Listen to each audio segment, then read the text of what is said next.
I'm really bored.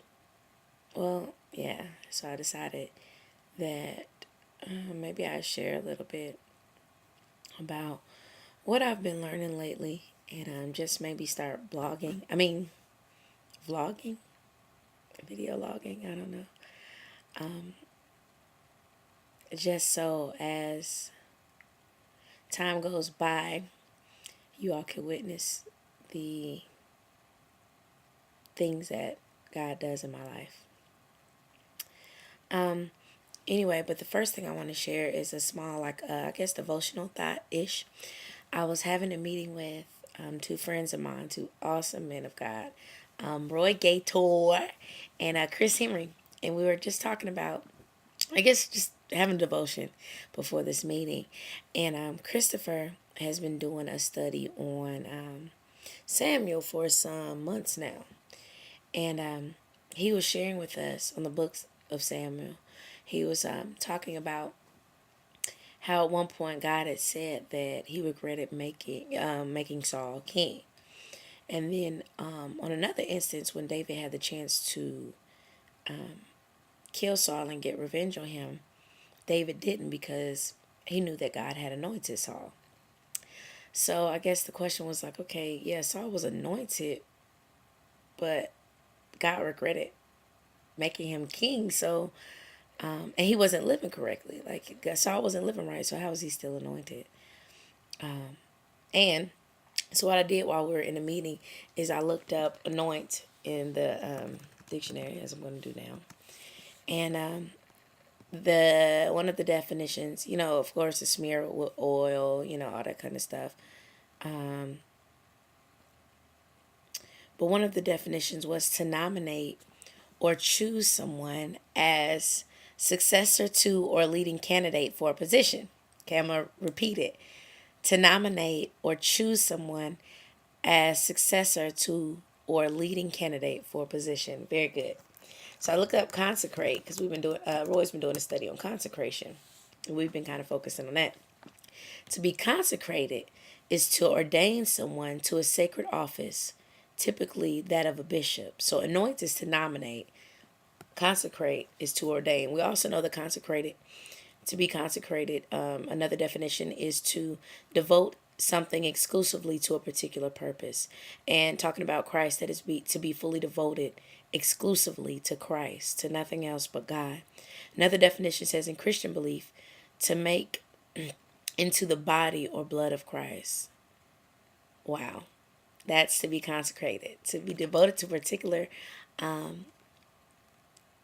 exclusively to a particular purpose, to be made into the body, a representation of the body and the blood of Christ. Amazing, right?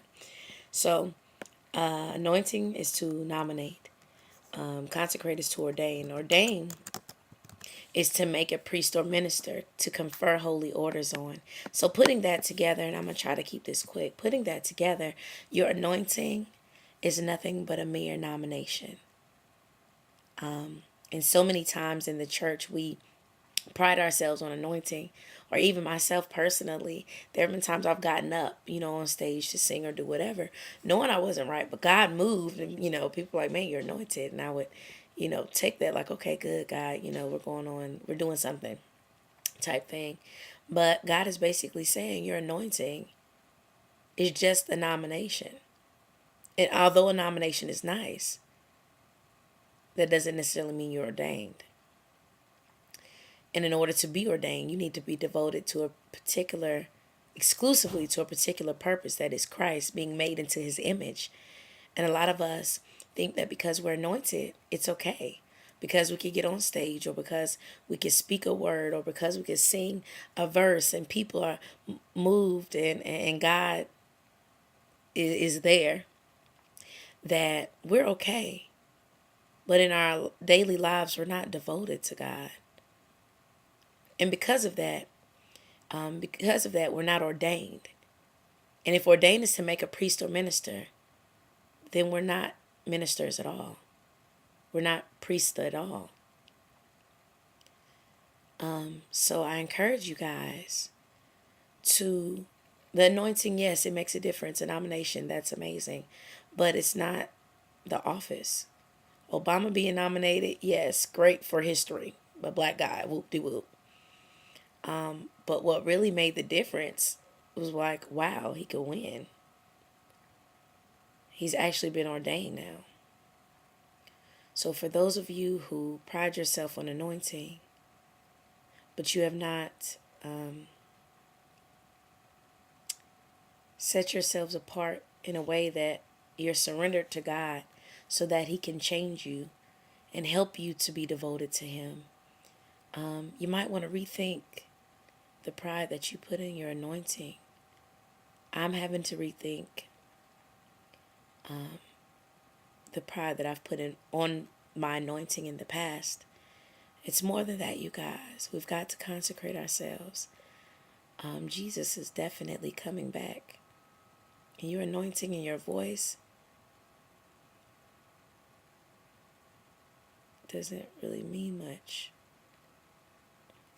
And although anointing is great, if you know you're nominated, you need to work at becoming devoted and doing what you need to do so that God can call you a minister of his. And for those of you who are nervous about ministry or don't want to get in the quote-unquote spotlight, leave that to other people, it's time. It's time that you let God do the work in you that he's wanting to do. It's not about you.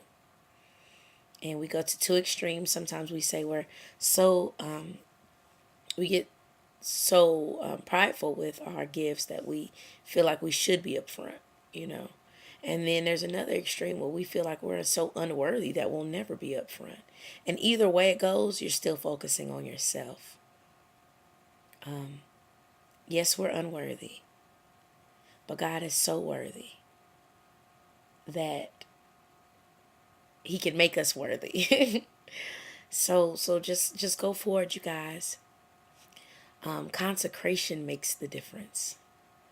Okay? Yeah, that's about it. Leave your comments. Let me know what you're thinking if you find any verses or whatever. I'd appreciate it. Bye. Come and capture our hearts. Saturate